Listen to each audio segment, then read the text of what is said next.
Hello, I am currently live on Twitch and YouTube at the same time. And I've just finished playing 10 games in Provorny.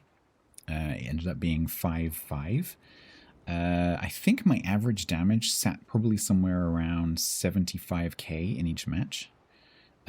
So performance-wise, I think that the ship was okay. I'll talk about the teams in a second.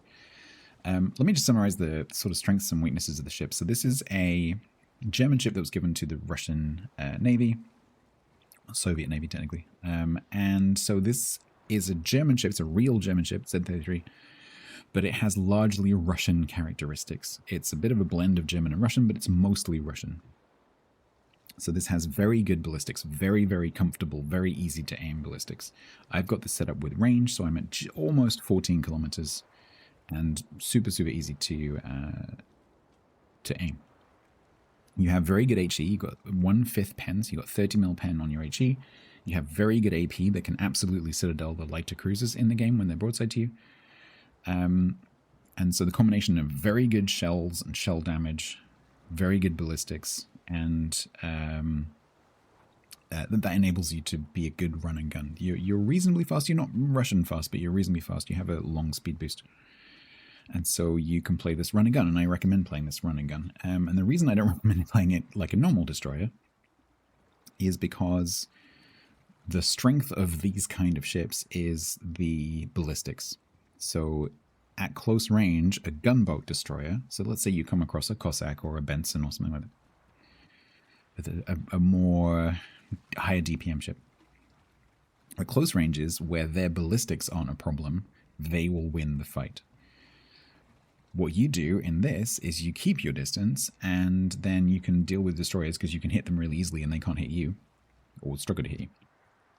And so if it's one-on-one, you need to open the distance. If you're helping a friendly destroyer, then you sit behind them and you lob over the head. And it's really, really good at doing that. It does huge damage to destroyers. Light cruisers, the HE is really powerful. The AP, if they give you broadside, can absolutely citadel them. You can take it. Yeah, there's a couple of games where I took a cruiser apart by citadeling them from 13.5k. The thing this struggles with, obviously, is then cap contesting, because it's not set up for concealment. And if you did set up concealment, it probably still wouldn't be a good cap contester. It wouldn't be a good cap contester because it doesn't have good enough concealment, doesn't have good enough DPM.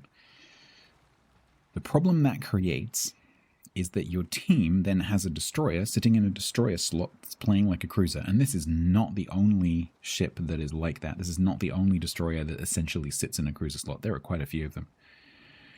But this shares that problem. It shares the problem that you're basically giving your team a destroyer disadvantage. Because if your team has 3 destroyers, no they don't, they have 2 destroyers. And so if it's domination, and you are on your own on a cap, there's no other destroyers to support, you're probably not going to get that cap if it's contested. Depends what's contesting you, obviously, but you're probably not going to be able to get that cap. And so that cap is going to go to the enemy team, and they're going to start ticking points. If it's arms race, you're not going to be able to contest the buffs easily. And so the enemy team is going to get the buffs.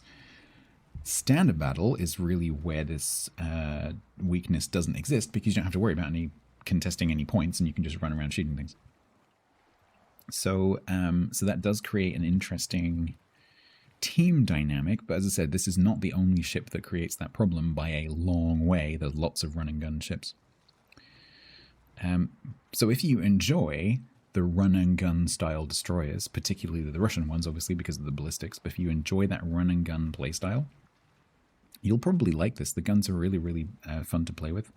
You can take a ship apart pretty quickly if it's a destroyer or a cruiser. If it's a battleship, you have 30 mil pen, so some of the battleships, especially the ones that have 25mm noses, 27mm noses, also you can do pen damage to those. 12.5% fire chance, as I have it built, is pretty good fire chance. And so you can definitely harass stuff from sort of medium range. But there's just that question there about, okay, its performance is good, but what about match influence? Because you are causing your team a problem in terms of the ship makeup of the team. But yeah, this isn't unique in that. So I really enjoyed playing this. I would like to play it again in the future. do I recommend it? Because this is going to be available at some point very soon, later this week, I think, as I broadcast this. And so, would I recommend this?